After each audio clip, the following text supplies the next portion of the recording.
Oh, whoops! My phone alarm went off, and to get me ready, to tell me it's 8:30, and it stopped my video. But yeah, I don't want the fertilizer being carried away by the. I don't want the fertilizer getting carried away by the rain either. So et cetera, et cetera. Okay, and so but I figured, okay, well, I can actually run my business for about 2 months, even if I bought this stuff on credit or whatever I did. If I wanted to buy this on credit, I wouldn't be worried about it. I wouldn't be worried about it. If I have these supplies.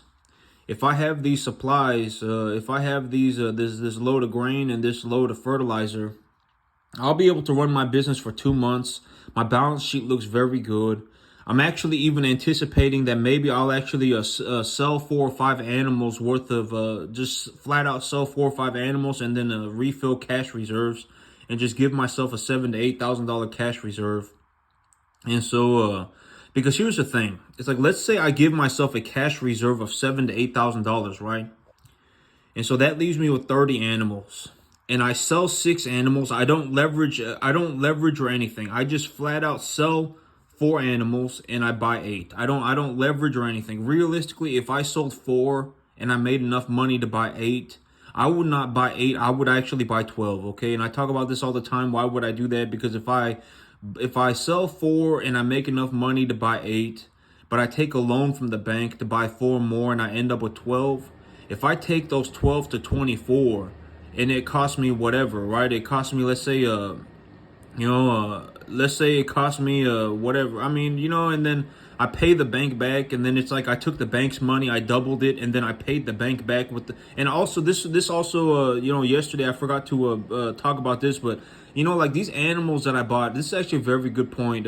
This is I forgot to mention this yesterday, but the animals that I bought, the 2 animals that I bought in excess of my earnings, those 2 animals. I took a look at the earnings for the day, and then I matched the earnings, and then purchased more animals. Those animals that I bought don't become a negative equity position unless they die. And also, this is something I forgot to mention yesterday. This is a very dynamic situation because the animals that I have are still, the animals that survive. Let's say I bring home 8 and 7 survive.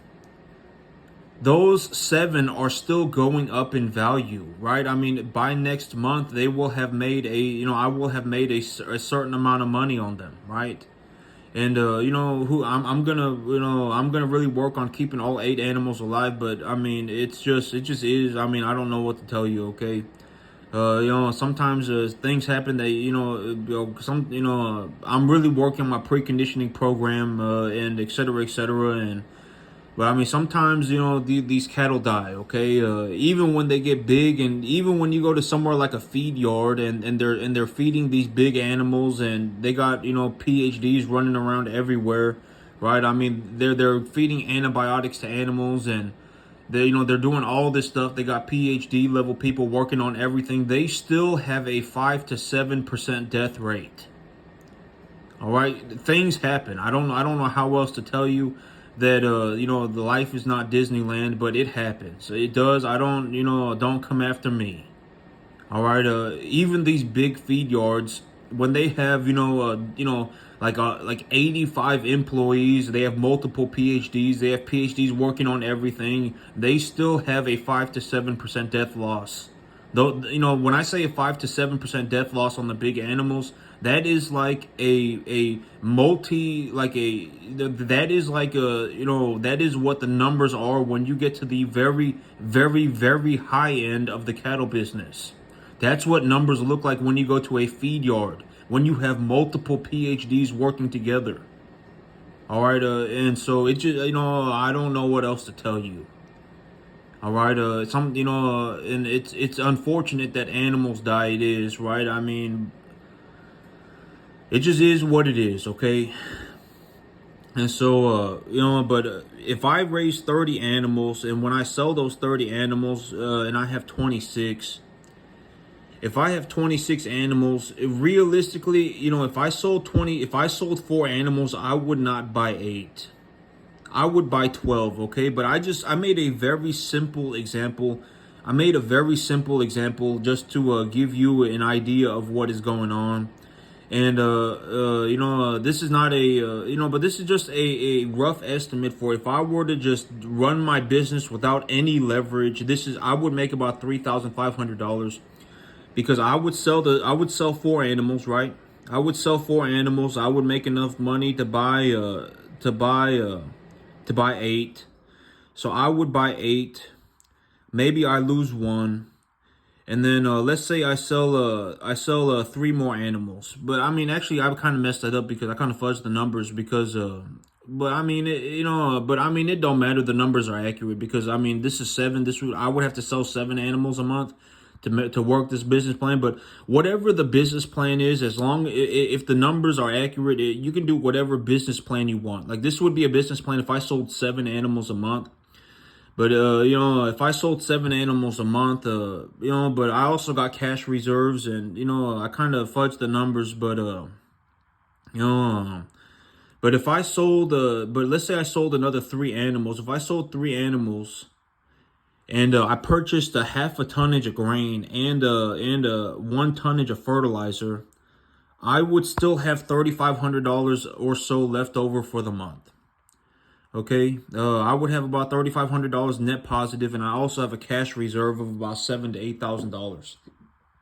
So I would continuously make about $3,500 a month running this business plan. Granted that I could actually, but if I was gonna run if I was gonna sell 7 animals a month, if I was gonna sell 7 animals a month.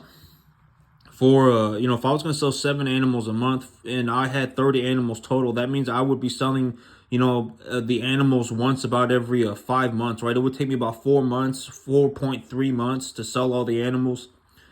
And so, I probably could not get the animal to about, $1,600. To get an animal to be valued at about $1,600.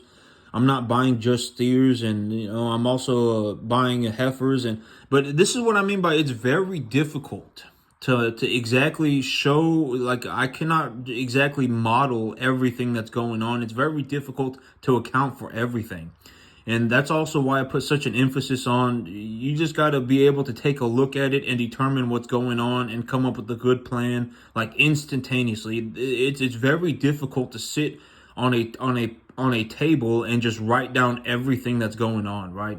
It's very difficult because like take a look at this situation, right?